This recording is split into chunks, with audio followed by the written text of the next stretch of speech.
Hi friends, welcome back to my channel. అందరికీ నమస్తే. నేను మీ కుమారిని. ఈరోజు పచ్చి అరటికాయ వేపుడు చేశాను. చూడండి ఎంత బాగుందో, చూడడానికి కూడా కలర్ఫుల్గా ఉంది. ఇది వేడి వేడి రసంలోకి, పప్పుచారులోకి, టమాటా రసం, మిరియాల రసం ఎందులోకైనా చాలా బాగుంటుంది. ఫ్రై నంచుకొని తినడానికి. చూడండి, నేను రసం కూడా చూపిస్తున్నాను. వేడిగా మిరియాల రసం చేశాను మా పిల్లల లంచ్లోకి. అరటికాయ వేపుడు, మిరియాల రసం చేశాను. మార్నింగ్ టిఫిన్లోకి ఇడ్లీ అండ్ టమాటో చట్నీ చేశాను. ఇప్పుడు దీని అరటికాయ వేపుడు తయారు విధానం చూసేద్దామా?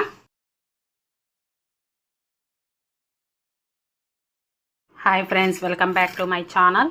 నేను మీ కుమారిని. ఈరోజు అరటికాయ వేపుడు చేయబోతున్నాను. అందుకు గాను ఒక అరటికాయ, పచ్చి అరటికాయ తీసుకున్నాను. పోపు గింజలు, ఒక ఉల్లిపాయ, ఎండుమిర్చి తీసుకున్నాను, కొంచెం కరివేపాకు. ఇప్పుడు దీనికి పైన ఉన్న లేయర్ తీసేద్దాము. చూడండి, ఇలా తీస్తున్నాను. ఊరికి జస్ట్ ఇలా పైన అంటే చాలు, మొత్తం అన్న అవసరం లేదు. కట్ చేసి ఇలా పీసెస్గా వేసుకున్నాను. ఇప్పుడు స్టవ్ ఆన్ చేసి దానిపైన గిన్నె పెట్టుకొని అందులో వాటర్ వేసాను. బాగా బబుల్స్ వచ్చేలా ఉడికించాను. ఇప్పుడు దాని అందులోనే కొంచెం సాల్ట్ వేసాను. ఇప్పుడు కట్ చేసి పెట్టుకున్న అరటికాయ వేద్దాము. పసుపు కానీ వేయకపోతే బ్లాక్గా వచ్చేసిద్ది. చూడండి, పసుపు వేయడం వల్ల ఇలా వైట్గా ఉండిద్ది. పసుపు వేసి ఉడికిస్తే మాత్రం బాగా బ్లాక్నెస్ అనేది అసలు రాదు. జస్ట్ ఒక 5 minutes ఇది వెంటనే ఉడికిపోయిద్ది. చూడండి, అరటికాయ ఇప్పుడు ఉడికిపోయింది. నేను ఒకటి తీసి చూపిస్తాను. ఇది ప్లేట్లోకి ఇలా వేసుకొని చూడండి, ఈ మాత్రం ఉంటే సరిపోతుంది. ఇప్పుడు మనకు ఉడికినట్టే. మరీ మెత్తగా ఉడకపెడితే వేపితే కుదరదు. ఇప్పుడు వాటర్ వంపేసి తీసేసుకుందాం. మనము ప్లేట్కి తీసుకుందాము. చూడండి, వాటర్ లేకుండా ప్లేట్కి తీసేసుకున్నాను. ఇప్పుడు మనం పోపు వేసుకుందాం. ఇప్పుడు స్టవ్ ఆన్ చేసి అదే గిన్నెలో ఆయిల్ వేసి పెట్టుకున్నాను. ఇందులోకి మనం పోపు గింజలు వేసుకుందాము. పచ్చెనగపప్పు, మినప్పప్పు అండ్ జీరా, ఆవాలు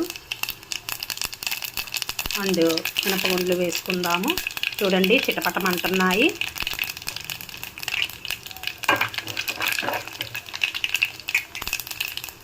ఇప్పుడు ఇందులోకి తరిగి పెట్టుకున్న ఆనియన్, కరివేపాకు, ఎండుమిర్చి వేసుకున్నాము.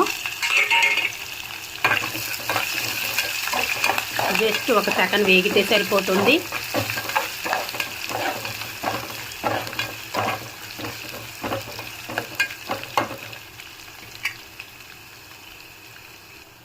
ఆనియన్స్ వేగిపోయినాయి. ఇప్పుడు మనము ఉడికించిన పచ్చి అరటికాయ వేసుకుందాము. ఒకసారి మిక్స్ చేసుకుందాం.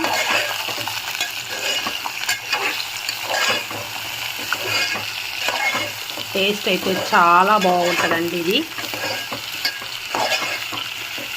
మరీ మెత్తగా ఉడికించద్దు. జస్ట్ అలా ఒక 5 minutes ఉడికిస్తే సరిపోయింది. ఇది త్వరగా మెత్తబడిపోయింది. చూడండి, ఇలా పొడి పొడిగా ఉంటుంది.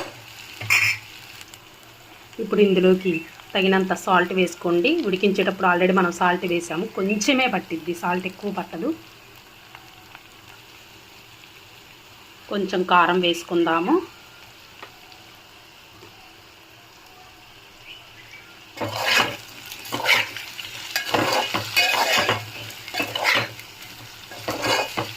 ఇలా పొడి పొడిగా అనండి. మరీ ఇట్లా అంటే చిదురైపోతుంది అరటికాయ. ఇలా పొడి పొడిగా ఉండాలి. ఇప్పుడు ఇందులోకి మనం ఆల్రెడీ నేను పట్టి పెట్టున్నాను, పుట్నాల పొడి వేస్తున్నాను.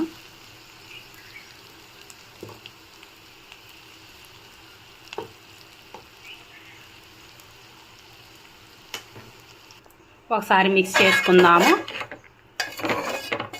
చూడండి, ఇలా ఉండాలి కన్సిస్టెన్సీ, పొడి పొడిగా ఉండాలి.